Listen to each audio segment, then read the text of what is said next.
Hi hello ಎಲ್ರಿಗೂ ನಮಸ್ಕಾರ. ನಿನ್ನೆ 3ನೇ ಟಿ20 ಮ್ಯಾಚ್ ನಡೀತು.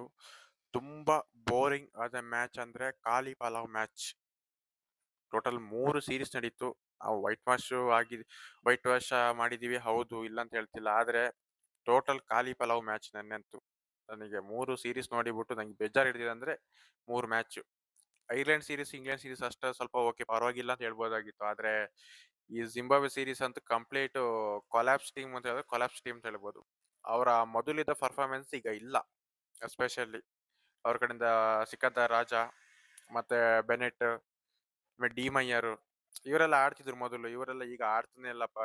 ಏನ್ ಕತೆ ನಂಗಂತೂ ಗೊತ್ತಾಗ್ತಿಲ್ಲ. ಜಿಂಬಾಬ್ವೆ ಸೀರೀಸ್ ಅನ್ನು ತುಂಬಾ ಬೇಜಾರಾದಂತ ಟೀಮ್ ನನಗಂತೂ ಮ್ಯಾಚ್ ನೋಡಿಬಿಟ್ಟು ನೆನ್ನೆ. ಸೊ ನೆನ್ನೆ ಮೊದಲು ಬ್ಯಾಟ್ ಮಾಡಿದಂತ ಟೀಮ್ ಇಂಡಿಯಾ 192 ರನ್ ಹೊಡೆದ್ರು. ತುಂಬಾ ಸ್ಲೋ ಆಗಿ ಆಡ್ತಾ ಹೋದ್ರು. ಏನು ಹೆವಿ ಹೈ ಸ್ಕೋರ್ ಏನು ಹೊಡೆಯಕ್ ಹೋಗ್ಲಿಲ್ಲ. 200 ಪ್ಲಸ್ ಹೊಡೆದ್ರು ಗೆಲ್ತಿತ್ತಿಲ್ಲ. ಸೊ ಹಾಗಾಗಿ ಮೊದಲು ಬ್ಯಾಟ್ ಮಾಡಿ 195 ರನ್ ಹೊಡೆದ್ರು. ಸೊ ಹಾಗೇನೆ ವೈಭವ್ ಸೂರ್ಯವಂಶಿ ಅವರು 81 ರನ್ ಹೊಡೆದ್ರು. 30 ಬಾಲಿಗೆ 50 ರನ್ ಹೊಡೆದಾದ್ಮೇಲೆ ಸ್ವಲ್ಪ ಸ್ಲೋ ಆಗಿ ಆಡ್ತಾನೆ ಬಂದ್ರು. ಆಮೇಲೆ 50 ಬಾಲ್ ಆದ್ಮೇಲೆ ಸ್ವಲ್ಪ ಎಕ್ಸಲೆಂಟ್ ಜಾಸ್ತಿ ಮಾಡಿಬಿಟ್ಟು 81 ರನ್ ಹೊಡೆದು ಔಟ್ ಆದ್ರು. ಬೇಕು ಅಂತ ಹೊಡೆದು ಏನೋ ಔಟ್ ಆಗಿತ್ತಲ್ಲ. ಅವ್ರ ಆಟ ನೋಡ್ಬೇಕು ನಂಗೆ ಬೇಜಾರಾಗೋಯ್ತು. ಒಂದ್ಸಲ ಔಟ್ ಆಗಿ ಸಾಕಾಗಿತ್ತು ಅಂತ ಹೇಳ್ಬಿಟ್ಟು ಅವ್ರಿಗೆ ಅದಷ್ಟೇ ಸ್ಕೋರ್ ಹೆವಿ ಆಯ್ತು. Abhishek Sharma complete collapse. 5 innings ಇಂದ ಸ್ಕೋರ್ಗಳು ಏನಿಲ್ಲ. ಯಾಕೆಂತ ಹೇಳಿದ್ರೆ ಸಂಜು ಸ್ಯಾಮ್ಸನ್ ನಾವು ಯಾವ ರೀತಿ ಟ್ರೀಟ್ ಮಾಡ್ತೀವಿ ಅದೇ ರೀತಿ ಅಭಿಷೇಕ್ ಶರ್ಮಾ ಕೂಡ ಟ್ರೀಟ್ ಮಾಡ್ಬೇಕಾಗುತ್ತೆ.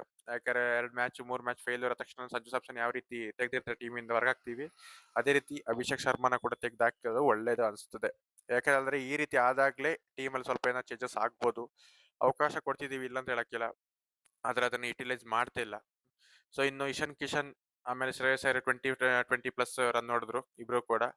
ಆಮೇಲೆ ತಿಲಕ್ ವರ್ಮಾ, ಆಮೇಲೆ ಇನ್ಯಾರು ಫಿನಿಶಿಂಗ್ ರೋಲ್ ಬಂದಿದೆ ರಿಂಕು ಸಿಂಗ್, ಅವರಿಂದ ಒಂದು 14-15 ರನ್ ಹೊಡೆದ್ರು. ಸೊ ಹಾಗಾಗಿ 192 ರನ್ ಹೊಡೆದ್ರು. ಅದೊಂದೇ ಇಂಟ್ರೆಸ್ಟಿಂಗ್ ಆಗಿದ್ದು.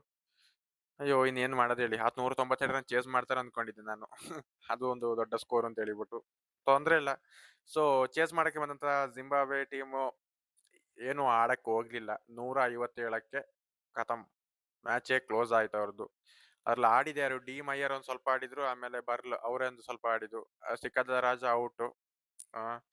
ಏನ ಅವ್ರ ಕಡೆಯಿಂದ ಅಂತ ಹೆವಿ ಪರ್ಫಾರ್ಮೆನ್ಸ್ ಏನ್ ಬರ್ಲಿಲ್ಲ. ಟೋಟಲ್ ಕೊಲ್ಯಾಪ್ಸ್ ಆಗಿದೆ. ಬ್ಯಾಟಿಂಗ್ ಲೈನ್ ಅಪ್ ಇಲ್ಲ, ಅವ್ರದ್ದು ಮಿಡಲ್ ಆರ್ಡರ್ ಇಲ್ಲ, ಏನು ಇಲ್ಲ ಟೋಟಲ್ ಆಗಿ. ನಮ್ಮ ಟೀಮ್ ಇಂಡಿಯಾದ ಬೌಲರ್ಸ್ ಗಳು ಮಯಾಂಕ್ ಯಾದವ್ ಸ್ವಲ್ಪ ಕಾಸ್ಟ್ಲಿ ಆದ್ರು. ಅವ್ರು 3 ವಿಕೆಟ್ ತೆಗೆದ್ರು. ಆಮೇಲೆ ಅಶೋಕ್ ಶರ್ಮಾ 2 ವಿಕೆಟ್ ತೆಗೆದ್ರು. ಬಿಷ್ಣೋಯ್ 1 ವಿಕೆಟ್. ಎಲ್ಲ ವಿಕೆಟ್ ತೆಗೆದ್ರು. ಮ್ಯಾಚಿನ ಕ್ಲೋಸ್ ಮಾಡಿದ್ರು. ಮ್ಯಾಚ್ದೇನಂತ ಹೆವಿ ಏನ್ ಇಂಟ್ರೆಸ್ಟಿಂಗ್ ಆಗಿರ್ಲಿಲ್ಲ. ಬೇಜಾರಾದಂತ ಸೀನ್ಗಳು ಟೋಟಲ್ ಆಗಿ 3 ಮ್ಯಾಚ್ ಅಲ್ಲಿ ಅಷ್ಟೇನೆ.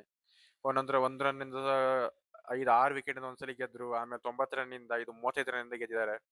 ನೋಡಕ್ಕೆ ಬೇಜಾರಾಗುತ್ತೆ ಈ ತರ ಇದ್ದಾಗ್ಲೇ.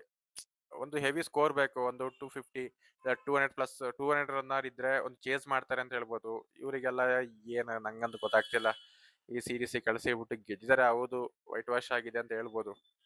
ಮ್ಯಾಚ್ ಏನಂತ ಹೆವಿ ಇಂಟ್ರೆಸ್ಟಿಂಗ್ ಆಗಿರ್ಲಿಲ್ಲ. ಏನ್ ಹೇಳಿದೆ ಟೀಮ್ ಇಂಡಿಯಾ ಬಗ್ಗೆ. ಗೆದ್ದಾಯ್ತು.